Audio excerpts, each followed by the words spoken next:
అస్సలాముఅలైకుం. Hello అండి. Today recipe ఇవేంటి ఇలా ఉన్నాయి అని అనుకుంటున్నారా? ఇవి రాగి జంతికలండి.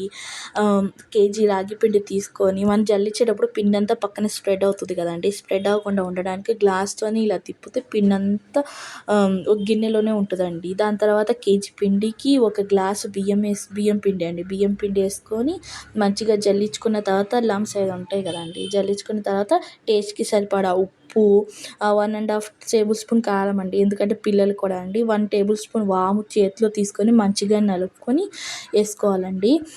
దాని తర్వాత మిక్స్ చేసేసి అందులోనే సరిపడా బటర్ వేసుకోవాలండి.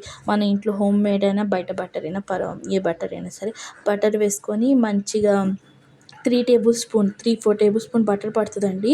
మధ్య మధ్యలో చూసుకోండి. మంచిగా ఒక ఇలా రావాలండి వీడియోలో చూపిస్తున్నట్టుగా. ఇలా తిన్న తర్వాత చన్నీళ్ళు వేసుకొని మంచిగా కలుపుకోవాలండి.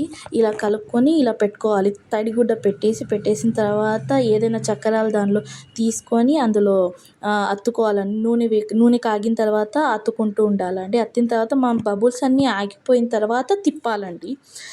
తిప్పిన తర్వాత మళ్ళీ బబుల్స్ ఆగిపోయిన తర్వాత మంచిగా ఫ్రై అయిన తర్వాత తీసుకోవాలండి. ఇది రాగి జంతికలు కాబట్టి హెల్త్కి మంచిది. పిల్లలు ఎప్పుడు న్యూ రెసిపీస్ అంటారు కదండి. ఇలా మనం ఎప్పుడు చేసుకునే జంతికలు కాకుండా ఇలా రాగి జంతికలు చేసి పెట్టామనుకోండి, మా పాప కూడా చాలా ఇష్టంగా తింటుంది. ప్లస్ తను పిండితో ఇలా చేసింది చూడండి, టాయ్ లెక్క ఏదో చేసి పెట్టింది వీడియోలో. మీకు రెసిపీ నచ్చినట్టయితే రాగి జంతికల్ని ఛానల్కి ప్లీజ్ సపోర్ట్ చేయండి. ఛానల్కి లైక్ చేసి సబ్స్క్రైబ్ చేసుకోండి మరిన్ని వీడియోస్ కోసం. మీకు ఏదైనా డౌట్ ఉన్నా, మీకు ఇంకా ఇన్ఫర్మేషన్ మీకు ఎలా ఉందో రెసిపీ చెప్పి కింద కామెంట్ చేయండి.